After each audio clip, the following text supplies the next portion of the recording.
नमस्कार दोस्तों, मैं दीपचंद और सुना रहा हूँ आपको कहानी वीर शिरोमणि जाबाज योद्धा आला और उदल की।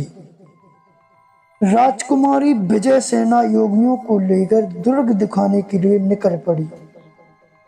वह उदल के साथ साथ चल रही थी।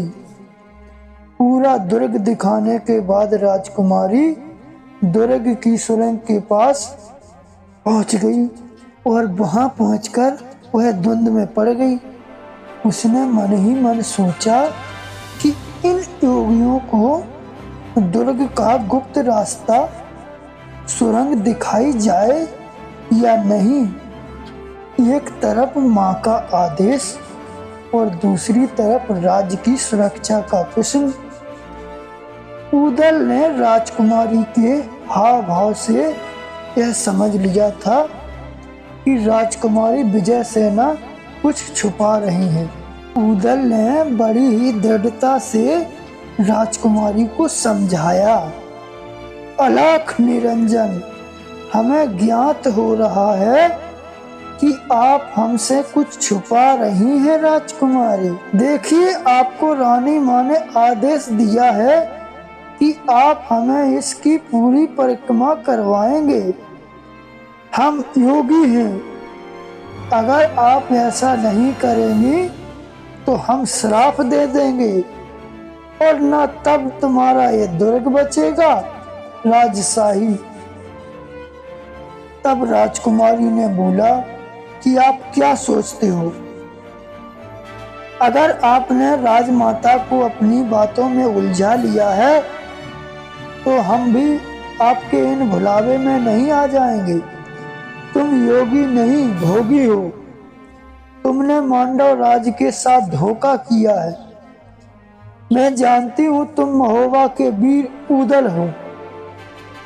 विजय सेना की बात सुनकर सबके पैरे तले से जमीन खिसक गई। राजकुमारी ने उदल को पहचान लिया था, मगर कैसे यह किसी को समझ नहीं आ रहा था। तब राजकुमारी ने बोला, आश्चर्य में हो ना कि मैंने तुम्हें कैसे पहचान लिया।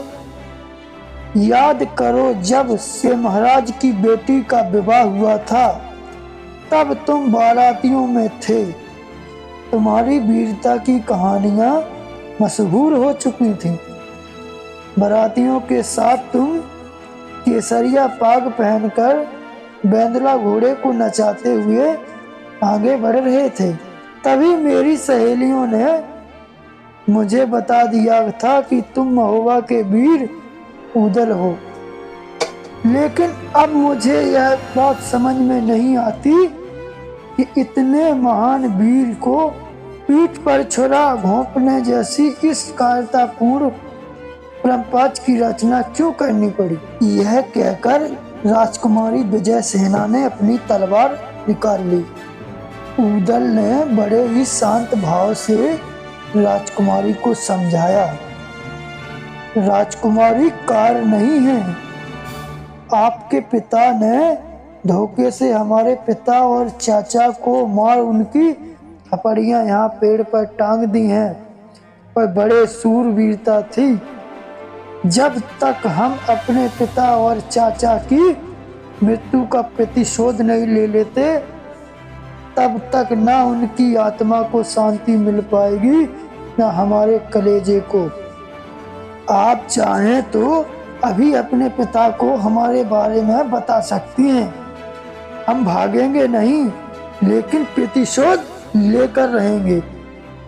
उदल ने राजकुमारी को अपने पिता बघेल राजा जंबे को बुलाने का जिक्र किया, लेकिन राजकुमारी स्वयं उदल के सम्मुख समर के लिए तत्पर हो चुकी थी।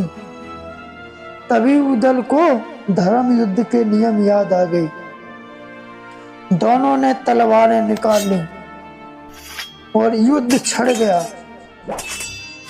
राजकुमारी एक कुशल योद्धा की तरह उदल पे वार करते रहे और उदल सिर्फ अपने आप को बचाते रहे, क्योंकि उनके दिमाग में अपनी माँ मलहना का आदेश गूंज रहा था कि स्त्री के ऊपर अस्त्र नहीं उठाने चाहिए। अचानक घटी इस घटना ने को झकझोर कर रख दिया। आला, ढेबा और मलखान अचंभित होकर खड़े रहे, देख रहे थे कि कुछ देर तक वार करने के बाद राजकुमारी थक हार कर बेहोश हो गई। तभी सबने मिलकर राजकुमारी को हवा की पानी के छींटे उसके मुंह पर मारे। जब राजकुमारी होश में आई तो उसका अभिमान पिघल कर पानी हो चुका था। वीर उदल, तुम्हारे बारे में जो कुछ भी सुना था, तुम उससे ज्यादा बहादुर हो और धर्म प्रिय हो।